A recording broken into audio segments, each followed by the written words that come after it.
امید رہنا چاہیے اور خیر مانگتے رہنا چاہیے، تو وہ خیر ہی کا دروازہ ہے۔ اس لیے قرآن مجید نے لوگوں کی مذمت کی ہے جو شر مانگتے ہیں، جیسے نہیں جیسے ہو جیسے نہیں جیسے، استغفر اللہ۔ اللہ تعالیٰ نے دنیا خیر کے لیے بنائی ہے، شر کے لیے تو نہیں بنائی۔ اس لیے قرآن نے خود کہا کہ شر کو نسبت مخلوق سے کی، اللہ سے نہیں کی۔ اس لیے جنات کے ادب دیکھے، جو جنات تھے،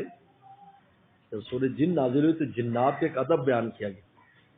جب حضور صلی اللہ علیہ وسلم دنیا میں تشریف لے اور پورا نظام کائنات تبدیل ہو گیا، فرشتوں کا آنا جانا شروع ہو گیا اور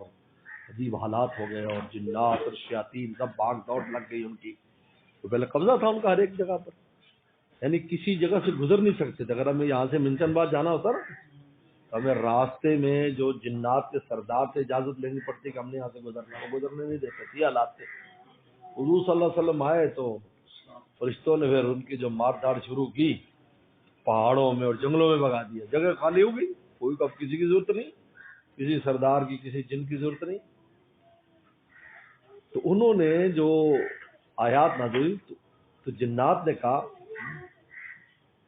اشر ارید بمن فی الارض ام اراد بهم ربهم رشدا، اشر ارید، کیا اس مخلوق کے ساتھ کسی برائی کا ارادہ کیا گیا ہے؟ اللہ تعالیٰ نے سمجھ نہیں کہ اللہ نے ارادہ کیا ہے، اس کو برائی کا ارادہ کیا گیا ہے، ام اراد بهم ربهم رشدا، یا اللہ نے ان کے ساتھ خیر کا ارادہ کیا؟ تو خیر کا ارادہ اللہ کی طرف نسبت کی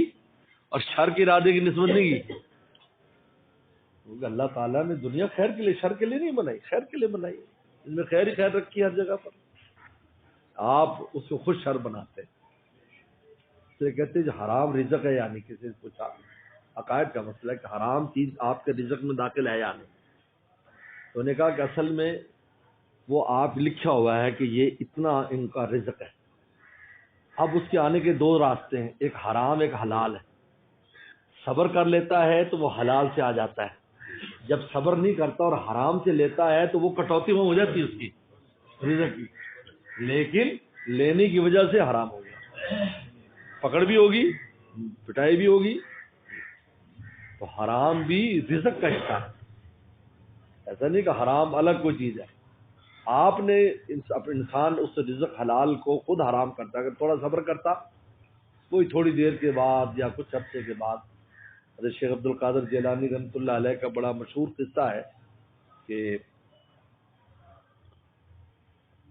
جب بغداد میں حضرت پڑھتے تھے تو وہی فقر و فاقہ کی نوبت آ گئی، تو باہر جاتے جو چھلکے ولکے ہوتے وہ وہاں سے اٹھا لیتے اور وہ چھلکے استعمال کرتے۔ ہمارے بزرگوں میں مدینہ شریف میں حضرت مولانا حسین مدنی رحمۃ اللہ علیہ کے والد صاحب بھی کچھ عرصہ یہ کام کرتے رہے کہ وہ جہاں چھلکے ہوتے تھے تربوز کے چھلکے لے آتے، ایسے کہ لکھا ہوا ہے، یعنی اتنی تنگی تھی مدینہ شریف میں، فاقے تھے کہ وہ تربوز کے چھلکے پانی میں ڈال کر ابالتے تو اس کا ایک وہ بن جاتا شربت تھا، وہ بچے پیتے تھے، یہ حالات تھے۔ تو شیخ عبد القادر جیلانی رحمۃ اللہ علیہ بہت جو ہے وہ پریشان، کتنے دن گزر گئے، کہتے 2 ہفتے تقریباً گزر گئے۔ تو ایک دن بہت طبیعت پریشان ہو گئی، کھانے پینے کو کچھ ہے نہیں، بس وہ کہیں سبزی مبزی کوئی ایسی چیز کھا لیتے، تو باہر ایک جنگل کے ایک مسجد تھی، وہاں کبھی کبھی جاتے تھے، وہاں جا کر اللہ کے حضور میں رونا شروع کر دیا، نماز پڑھ رہے ہیں رو رہے ہیں، اتنے میں ایک آدمی مسجد میں داخل ہوا اور اس نے ایسے پوٹلی کھولی اور اس میں سے حلوے کی اور پراٹھے کی خوشبو آئی حضرت کو، اب بتاؤ بھوک کا کیا حال ہو گیا ہوگا۔ اب اس نے ان کو دعوت نہیں دی اور اکیلے ہی حلوہ اور پراٹھا کھا لیا، بعد میں کہنے لگا بھائی مجھے معاف کرنا، میں نے آپ کو اس لیے دعوت نہیں دی کہ میرے لیے یہ اضطراری ہے، اس لیے کہ میں ایک شخص کی تلاش میں اس بغداد میں آیا ہوں، وہ مجھے مل نہیں رہا، 2 ہفتے ہو گئے،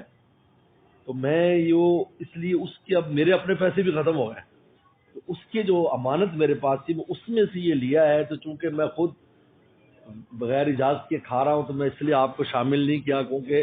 میرے لیے تو حلال ہے لیکن آپ کے لیے حلال نہیں ہے۔ مسئلہ بھی ہے، ایک آدمی اضطراری حالت ہو، سامدہ آج اوپر تشریف رکھے۔ آدمی کی استرار ہو جائے اور حرام کھائے تو وہ دوسرے کو نہیں کھلا سکتا. تو خیر اس کے بعد کیا ہوا کہ سرکے کہ آپ کس کی تلاش میں تشریف رکھے, کس کی تلاش میں؟ انہوں نے کہا میں جیلان سے عبد القادر نام کا ایک طالب علم یہاں پڑھتا ہے, تو اس کی اماں نے یہ دینار بھیجے ہیں اور یہ اس کو پہنچانے ہیں, اور وہ مجھے اس کو تھا پتہ نہیں, میرا اتنا بڑا بغداد ہے اور اتنے بڑے رستے ہیں, پتہ نہیں میں کہاں تلاش کروں.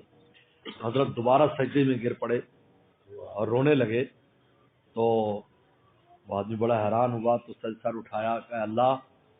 عبد القادر روتا ہے کہ اس کے رزق نہیں, اس کا رزق 2 ہفتے سے اس کو تلاش کر رہا ہے اور یہ میرا نام ہی عبد القادر ہے. اور کہا آپ نے جو کھایا وہ بلکہ اس میں سے بھی آپ اپنے سفر کے لیے واپس لے کے لے لو.